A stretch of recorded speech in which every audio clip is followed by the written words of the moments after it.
First of all, I'd like to welcome everyone to this presentation of Behind the Bench from the National Soccer Coaches Association of Canada. And we're honored to have a great lineup today. And we're going to talk about, playing against some of the best players in the world, some Canadians who managed to play against Pele and Georgie Best and with the Beckenbauer and against them, Johan Cruyff and a whole host of great players. And, their experience, I think, is going to help all the coaches and maybe listening to some of the stories from the past. And also we'll get their opinion on the upcoming stuff. So we have Carmine Marcantonio, Paul D'Agostino, Robert Iarusci, and hosting our session will be Alf DeBlasis. So Alf, if you'd like to take over, and we'll see you guys in about an hour. Yeah, great. Thanks a lot, John. I'm thrilled to be hosting this webinar because it kind of gives me an opportunity to relive my youth and early adulthood when I would watch the likes of these three men who are joining me today at the height of the North American Soccer League in the late 1970s and early 80s. They were very talented Canadian soccer players who competed with and against some of the game's legendary stars of that era. And years later, in the case of two of these three gentlemen, after their playing careers ended, I was fortunate enough to be joined by them frequently on televised soccer broadcasts to comment on the game as guest analysts. And I'm delighted to welcome today, on behalf of the NSCAC, former Canadian national team captain and former NASL defender Robert Iarusci, former Canadian international and former NASL midfielder Carmine Marcantonio, and former NASL player Paul D'Agostino. Gentlemen, good afternoon. Thank you all for joining me today. Alf, it's good to see you again after so long. Good to see all three of you, and good to see that you're all safe and well. During the next hour, we'll relive some of the highlights these men experienced during their playing careers, but we'll also consider the present and the future of Canadian soccer and its place in the world game. And you can interact with myself and my three guests anytime during this event. If you'd like to ask a question or leave a comment, simply type it in the chat box, and we'll try to get to it in the next 55 to 60 minutes. So guys, you all played in an era when the eyes of the entire world were on North America. Some of the game's top stars came to play in the NASL, from one of the greatest of all time in Pelé to Cruyff, Eusebio, Beckenbauer, Chinaglia, so many more. You, if I remember correctly, you were all graduates of the Toronto Italia system and moved up through the ranks together. You all played for Canada at various times as well. I'm curious to know, what was the general impression of Canadian soccer at that time among your peers in the NASL, both your American and your international teammates? What was their sense of Canadian players and Canadian soccer in general? Who starts? Go ahead, Carmen. Okay, good. Well, look, the three of us, we were fortunate to play at the time in Canadian soccer that the game was growing, especially at the semi-pro level with the national, TND. Amateur level too was very good, and we came out of a system, the Westwood young generation, that was the farm system for Toronto Italia and Toronto Azzurri that played in the TND. And, we were young enough and lucky enough to have some mentors that were mostly from Italian immigration to Canada, that were our coaches. They acted as coaches, parents, and mentors. And after playing, the three of us pretty well had the same career, because we played first in the TND with Toronto Azzurri. Then we graduated to Toronto Italia, and eventually Toronto Metro's creation, 1976. And the next thing you know, from the TND, from a youth, Westwood youth generation to playing semi-pro, and eventually in the North American Soccer League against Pelé, one of my first game. I think it was my second game, and so was Robbie, and I think Paul too. at the time was at Yankee Stadium, the Toronto Metros Croatia against the New York Cosmos, and Pelé on the other side. So we were in awe of this great.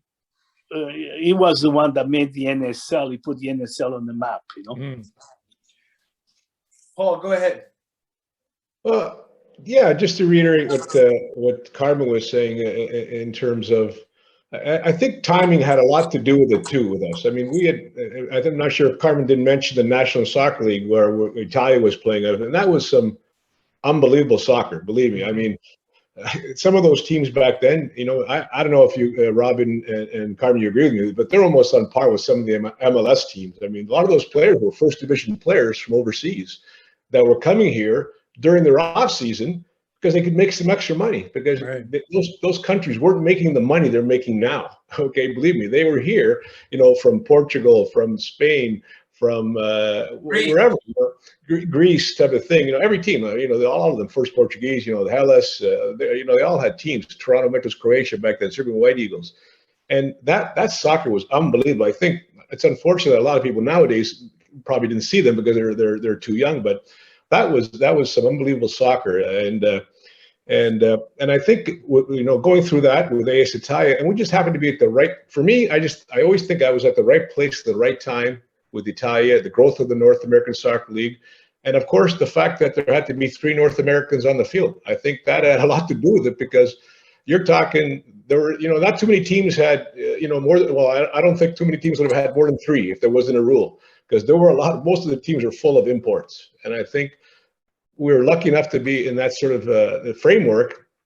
And I think we took advantage of that we were able to play. And Carmen probably being one of the few that were midfielders. A lot of the North Americans, I'll be honest with you, were fullbacks, defenders, and then there was back then, and then there was people like Carmen, because of the skill and everything else, they ended up in the midfield.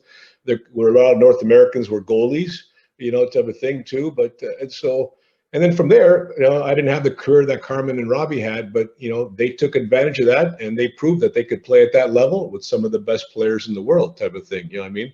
And it was an extremely exciting time for me, I know, and I'm sure it was for I mean, they played on some excellent teams like the Cosmos in Washington and everything. And I went to Memphis there after Italia, and they were sort of a different budgeted team. They had a lot of English players, also, and not the budget to get the best of the English players, but in Calgary, where I ended up in my last year there, that was an unbelievable team. That was a very good team with, besides the 3 North Americans, with 8 Germans on the field at one time, and first division, Bundesliga players, and Helmut Kramers would play on the German national team at one point. Gerd Zimmermann, Willy Reimann, Franz Gerber, who ended up being on the All-Star team. I don't know, he scored he came, at the end, not at the beginning of the year, and next thing you know, he's got over 20 goals in a short span. So, and they taught me a lot. They taught me a lot how to play the game the right way. Believe me, they taught me quite a bit. Well, I agree. Yeah, I agree with you, Paul. I think when people ask me about the game today versus our game, I used to tell them that 50 years ago, we were 50 years ahead of today. And that was really because of the National Soccer League, at least in the GTA area. Those teams that we played against, Hamilton, Croatia, Serbian White Eagles, Toronto, Croatia, Pan-Hellenic, Macedonia, holy cow. I mean, every one of those games was a battle. And York Stadium in Toronto, Italia used to get anywhere between 7,000 and 12,000 people to come out and watch us play, which was a lot in those days. And I think that we learned a lot. And as Paul said, the talent that came across to play in the National Soccer League helped us develop quickly. And then we got the opportunity, as Paul said, once again, the timing to join the Toronto Metros Croatia in 1976, which was the golden year for us, because we ended up getting Eusebio as our teammate. Thank you for watching this short preview video from the National Soccer Coaches Association of Canada.